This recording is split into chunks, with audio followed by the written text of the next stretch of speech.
At the end, you are going to calculate all the prices for the base, fringe benefits, and insurance, and also the other components of the cost.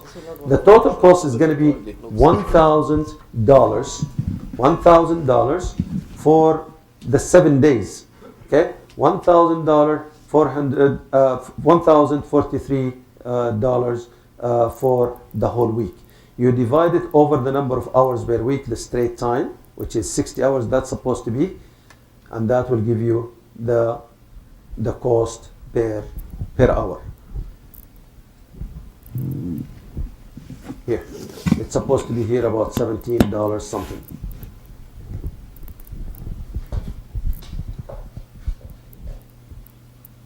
So it's straightforward. But one of the things that is very, very important to include, you have to include everything that you can think of that the worker is costing you. At the end, you have to come up with the figure that will encompass or capture everything that is associated with this, with the labor cost. Especially if you are dealing with building, or you are associated with a lot of labors. I know, for instance, some companies, they have like 3,000, 4,000, 5,000 labors, and if they calculate this very well, then they will have to make a certain amount of money that they will make it. Sometimes we have difficulties in calculating other parameters in order to come up with the exact figure. But it is mandatory. If you want to have an accurate cost estimate, you have to determine the proper cost per hour. It is not like what we are doing. Some companies, they are doing it by reputation. Well, we know that it is cost about 10 riyal per hour for labor, and maybe 6 hours for other labors, and so on. But it is not actual calculation. We sit and we break down the whole cost of the labor from A to Z in order to come up with the cost per hour. It is very, very important. The same thing for the machine. In the machine, there are two components to it. When you are dealing with equipment, there are two components to it. One is what we call it as the ownership cost. If you are not renting, this is yours. Renting is very easy because the rental rate is going to be considered, right? But if you own the equipment, then you have to determine how much it's going to cost you. And there are two components to it. One is considered the owning cost, and the other one is the operating cost. The owning cost will occur either you are working with the equipment or you are not working with the equipment. The equipment is idle or the equipment is working. This will occur. Like what? First of all, the initial investment cost. The initial investment cost include what? The price, the purchase price. Okay? But you are not going to charge it for one project, so you have to spread it over its economic life. So this is the first step that you're going to do. There is another cost to it, which is the cost of investment. What is the rate that you are paying for the interest rate? The third one is the storage and the maintenance. Those are costs that incurred for the project, either or for the equipment, either it is working or not working. Once it starts working, there are a lot of things that need to be done. You have the cost of the lubricant, the cost of oil, and the cost of tears and wears, and it all depends on the wages of the operator. Operators for heavy equipment are different from any operators. So we have to look at all of this, and once you get this, you will get the price for that particular equipment. Yes? First of all, I'm sorry I didn't attend from the beginning. Maybe I'll ask a question that you already answered for. في جنبك ميكروفون على الطاولة.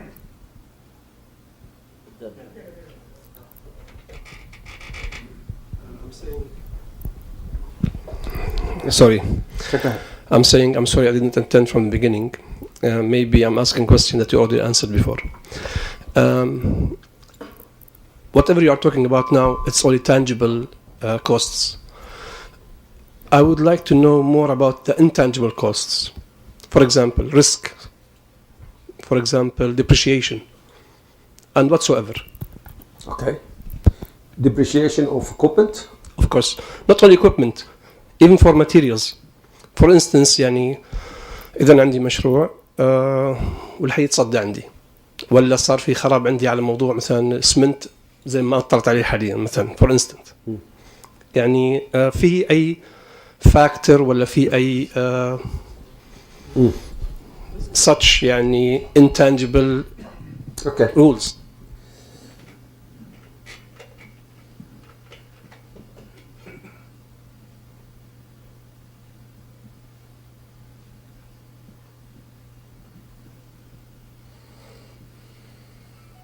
Okay, let me just answer the first question. When you're dealing with risk, there are two methods for covering this risk. Either you make first of all the whole estimate, and then you add another certain percentage for risk. In buildings, for instance, the normal risk maybe is going to be like 5% extra, and you put it as a contingency, right? In other projects يمكن توصل عملية الريسك اللي فيها إلى 300 maybe 400 500%. I can give you a good example for that, for tunneling, because tunneling you don't know what is happening in there. So the risk is going to be really high at that stage. Okay, so this is what you do. This is the first method.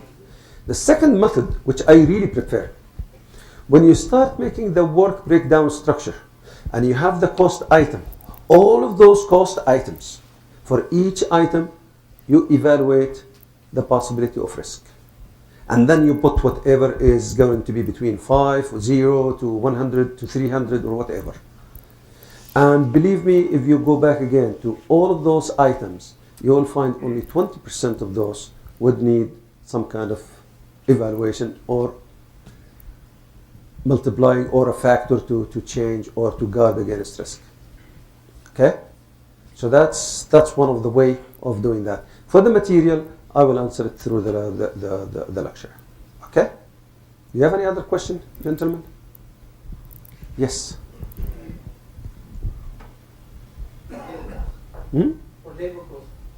بالله بس الميكروفون شوف في هنا موجود عندك في عشان الآخرين يسمعوا بس.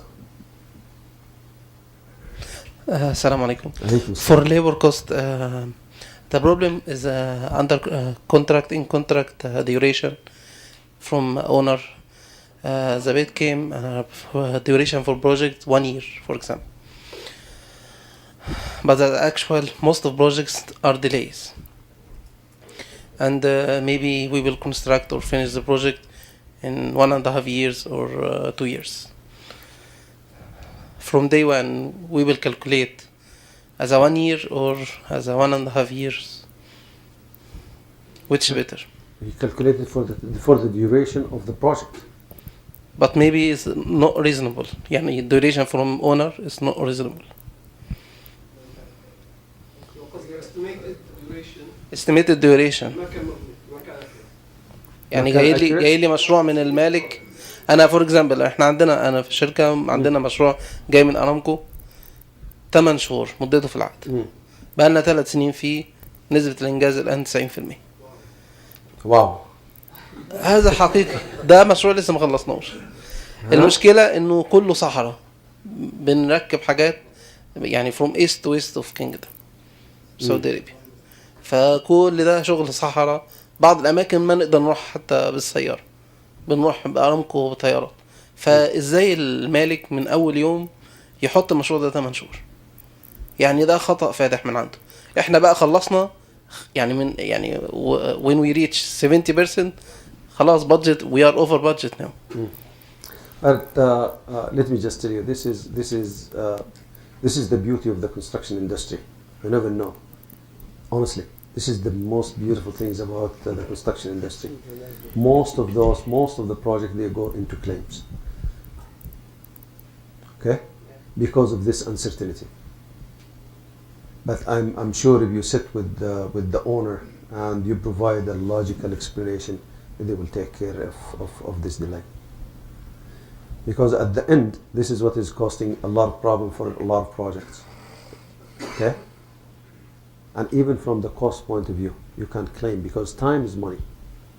It's not only labor, everything.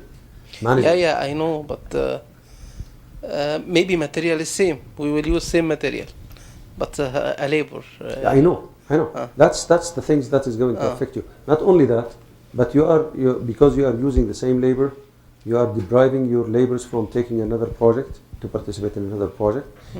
This is going to be considered like an active project.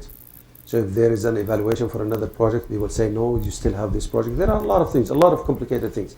But as I'm telling you, this is a situation where you have to provide an evidence of delay and the causes of delay. If it's the cause of delay is you as a contractor, then you have to deal with that.